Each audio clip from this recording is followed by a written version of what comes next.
Bakit dire-diretso sila? Dito ang daan, uy! Dito ang daan!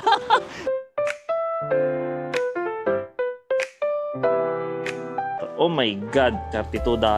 Ay, €32. Parang ayaw ko na kumain.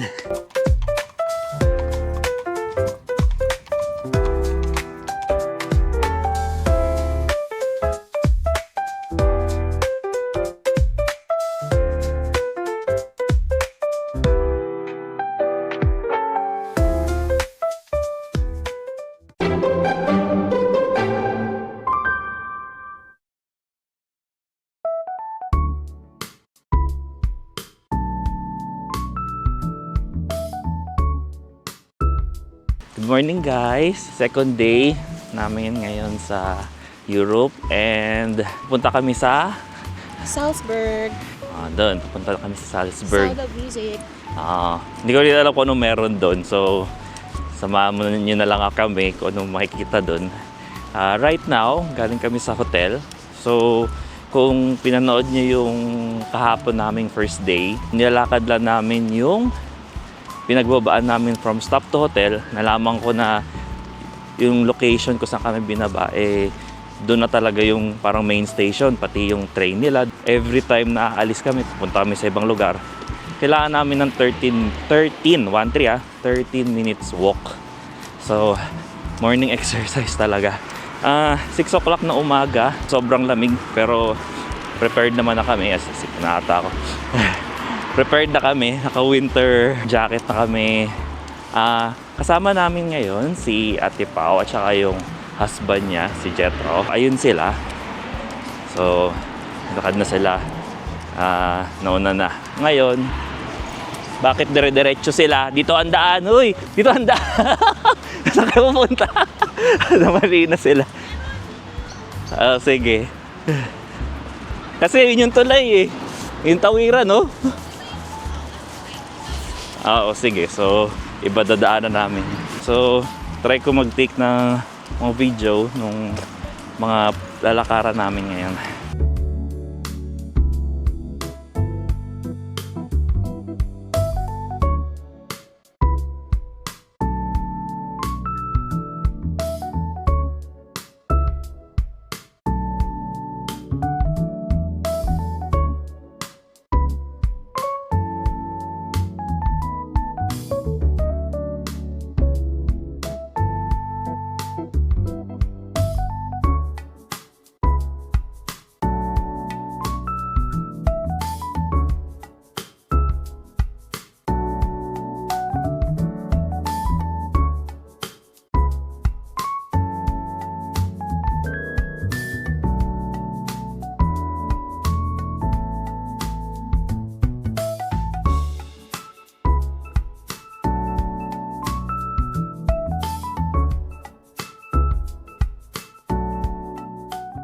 So lumabas kami kasi hindi namin maintindihan yung line nila sa train. Hindi namin alam kung anong ticket kasi puro letter siya, numbers. Medyo may ticket na kami for the train to Strasbourg. So yun pupuntahan namin. Hindi na kami makapaghintay kasi syempre baka maiwanan kami. Natry na lang namin siya pabalik. Ngayon, nag-Uber na lang kami para sure na mahatid kami doon sa kailangan namin puntang station. Kasi yun, baka maiwan dahil nga prepaid na siya. So ayun, Uber muna.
So nakita na namin yung gate. Mamaya pang 7:45 yung train na sasakyan namin. Ngayon nagtitingin kami ng pwedeng kainin for breakfast. Kasi unang kasamang breakfast yung hotel. Tapos since maaga naman kami dumating, saglit lang yung biyahe. Siguro parang 10 minutes lang ata yung pinag-grab namin or less than 20 minutes. Hindi ko nga masyado na videoan kasi nakatalikod ako. Lahat pala sa kabila ko umupo. So ngayon, hanap kami ng kakainan dito. So croissant. So, si Abby na bahala pumili. Dami silang tinapay. As in, puros tinapay lang talaga tsaka soft drinks.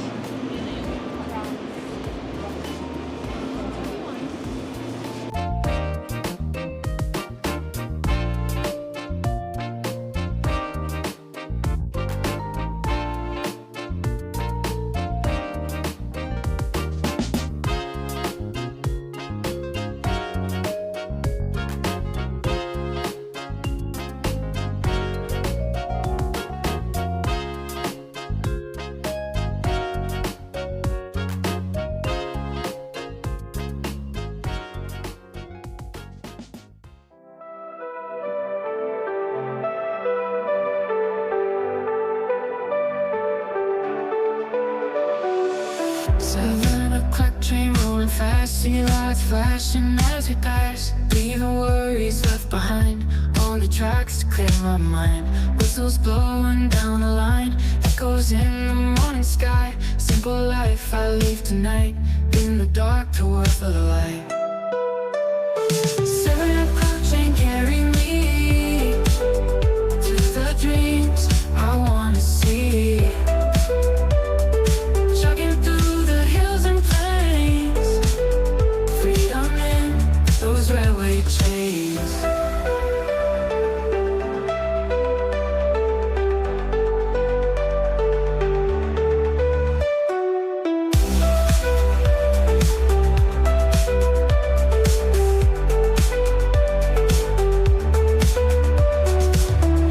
Winds a whisper through the dawn, memories of where I'm from. Every mile a brand new start, with each turn reclaim my heart. Nakakakain na kami sa tren. Medyo konti ang tao kasi Sunday. Pag Sunday kasi, parang holiday na nila. As in, sarado yung mga tindahan, sarado yung mga restaurant. Ang mga bukas lang talaga sa pagdating sa food is yung kanina nga yung mga tinapay. Kanina nung papunta nga kami dito, may mga nakita kaming parang kakatapos na mag-party. As in, Saturday night, ang ano nila, party. Sa alas 6 na ng umaga, sila nag-resiuyan. Salzburg is 1.5 hours na train. Hindi ko lang sure kung bawal mag-ingay kasi nakakaya. Wala man sasalita. Well, wala rin naman tao. Nandito kami sa second floor. Pwede, actually, dapat doon pa kami sa likod. Pero, sabi naman ng isang parang crew doon na basta hindi reserved seat, pwede. Titignan mo na kung reserve yung seat. May nakasulat doon sa taas. 1.5 hours na biyahe. Mamaya kakainin na namin yung binili. Pero inubos na ni Abby yung kanya.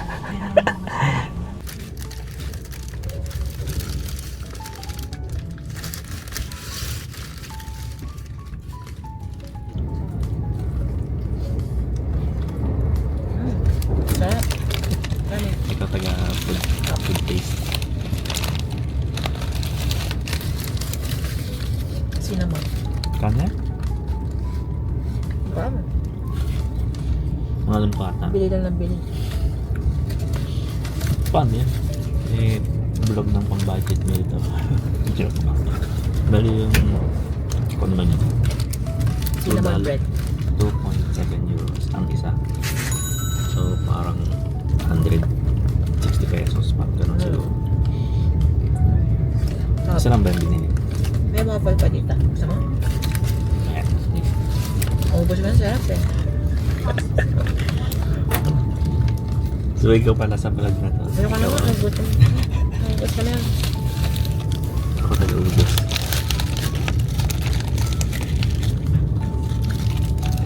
Tapos may tubig maliit. Dala ba natin yan? Dala siya. Ito yung sa sa Emirates. Dala ko.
Dito na tayo sa Salzburg. Parang main station nila.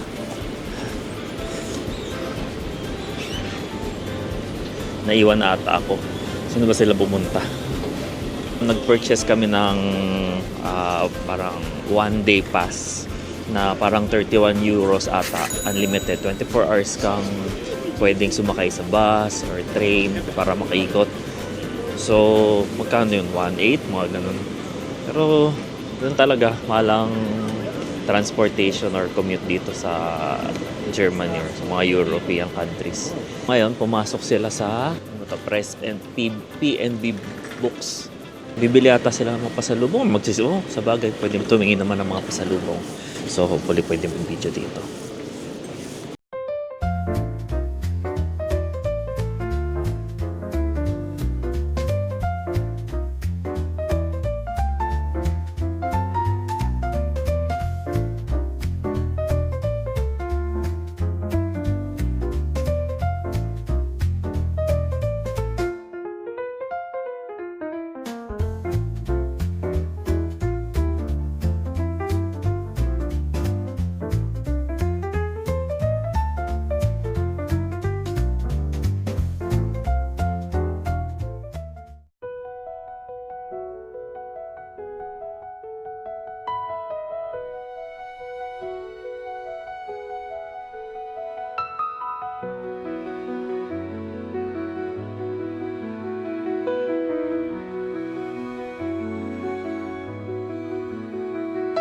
Dito kami sa labas. Ang lamig.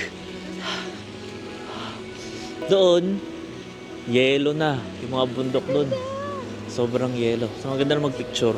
Mag-picture talaga kami. Oh, maganda yung place. Yan sa labas. Tapos, ito yung station. Ayan. Dito pala is pinanganak si Mozart, yung sa music. So, visit kami dun sa bahay niya. So, isa sa mga itinerary pala namin yun ngayon.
So, dito kami ngayon sa isang museum. Ang ganda dito.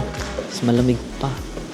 So, most likely, yung mga video na ilalagay ko dito is puro sightseeing. Hindi na ako masyado mag-vlog. So, ito yung mga prices nila. So, para makapasok ka, $13. 13 euros. So, maganda sa loob. Although, hindi kami papasok dyan. Kasi iba yung castle na pupuntahan namin.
Yung pinakita kong QR code kanina.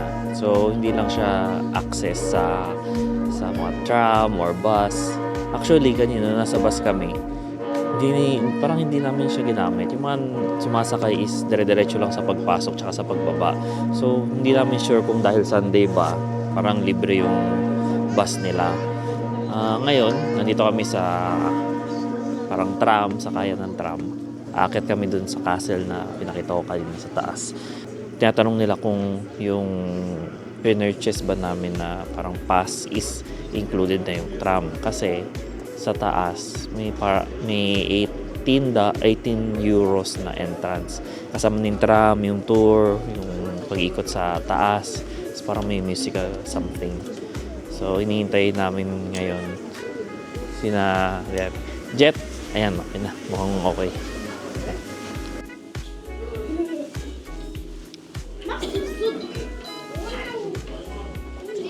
So,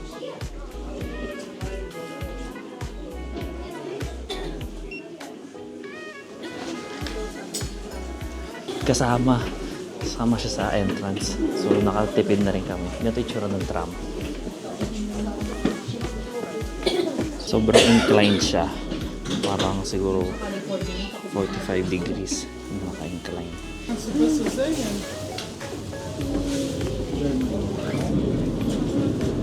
Hindi siya parang sa Hong Kong na talagang halos vertical yung seat. Vertical yung daan, pero parang flat pa rin siya. So, may videoan ko yung maganda.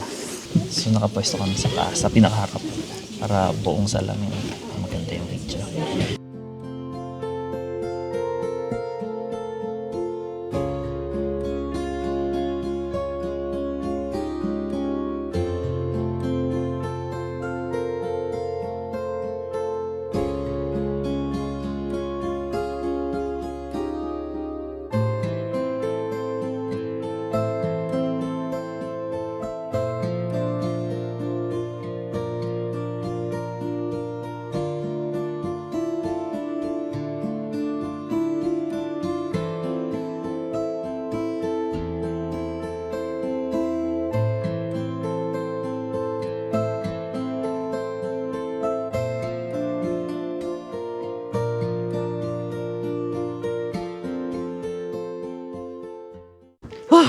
So, grabe, ang lamig dito. Talaga, namumbo ko. Sobrang hangin at ang lamig. Nakabot talaga dito yung mga view. Ang ganda rin yung place, castle. Mamaya alamin ko kung... Wala, bakit? Mamaya alamin ko kung anong castle ito. Kasi pumupunta dito, di alam ko ang pinupuntahan nila. Ito na. Mag-view tayo.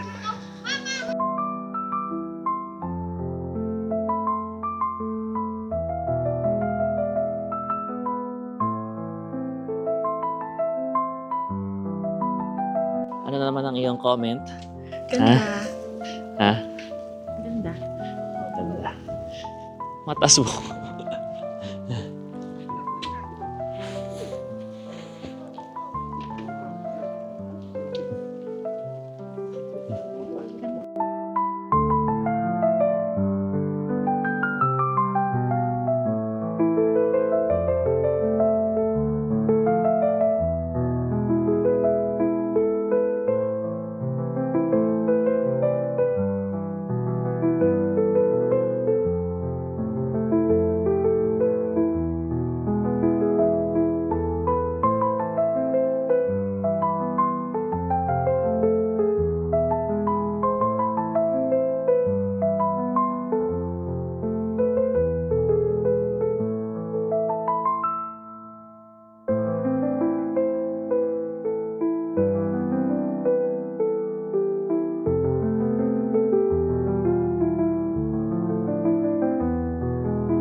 Meron silang parang event room. Kanina pa tumutugtog yun. Ito, masusubukan mo yung mga sinaunang paraan para crafting, pag hiwa ng wood. Meron dito eh. Ikaw, pwede mong subukan siya. Libre lang naman, kasama na siguro ng mga tour. Madami rin naman dito pwede gawin. Pero siguro pang kids. Pang kids siya, more pang kids. Nagdadaan lang kami. Meron kanina yung paano sila magtahi or gumawa ng mga damit. Tapos doon pwede mong subukan na yung stone carving. So mamaya si Abby ipapa-teste ko sa kanya.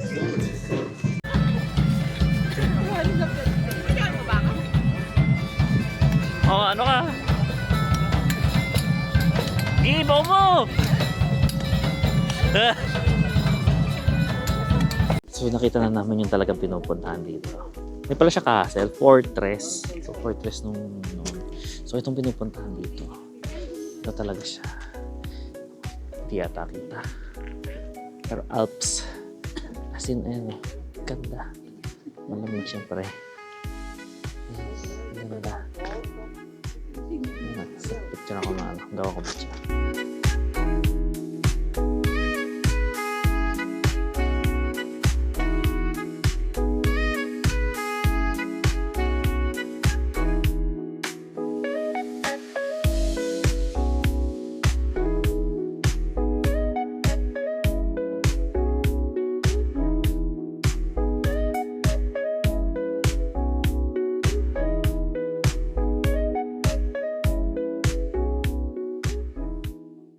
Inabot kami ng ulan.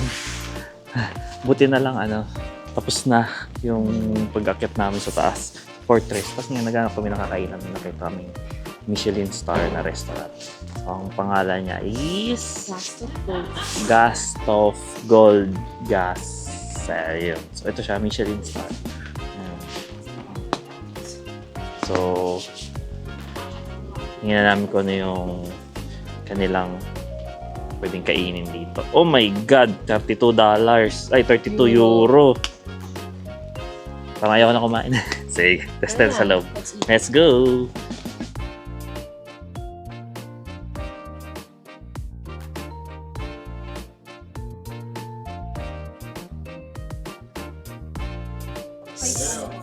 So, ito yung first cookbook ever written in Austria.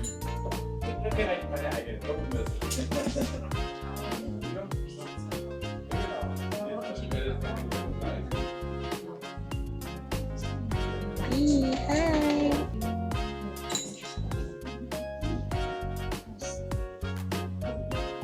Salad, tart sauce, cranberries, and in the little bird you have some pepper. Enjoy. Thank you.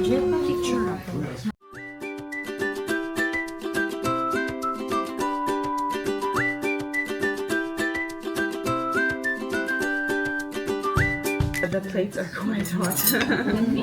Enjoy. Thank you.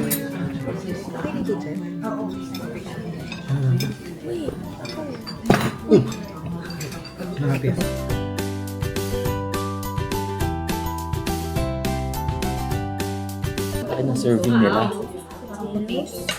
Ito. Ano nga to? Ano nga to? Schnitzel. Pork. Ang laki. Ang laki niya.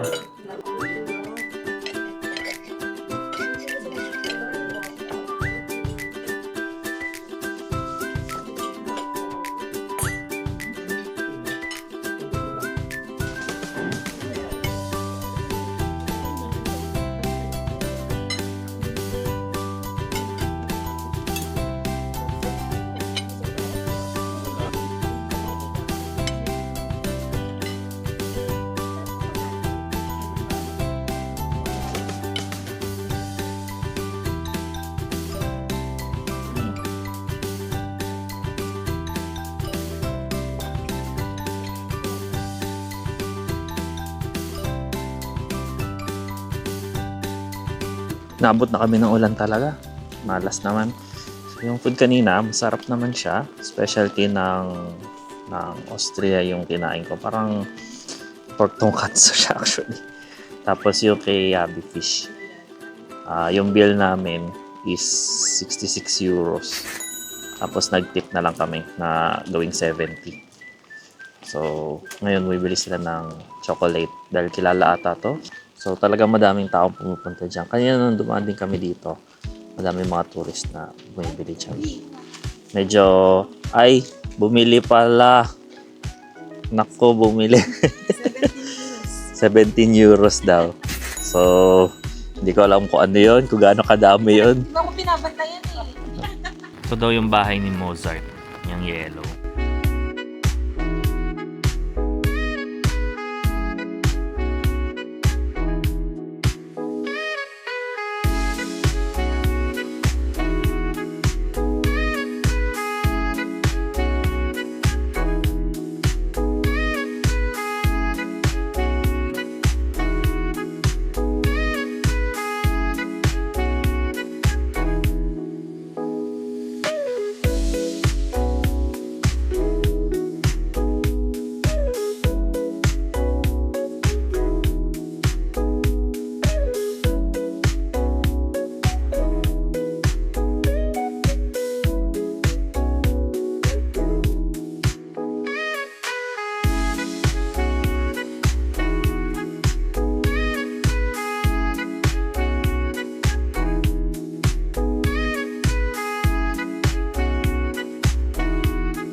nakabalik na kami sa terminal.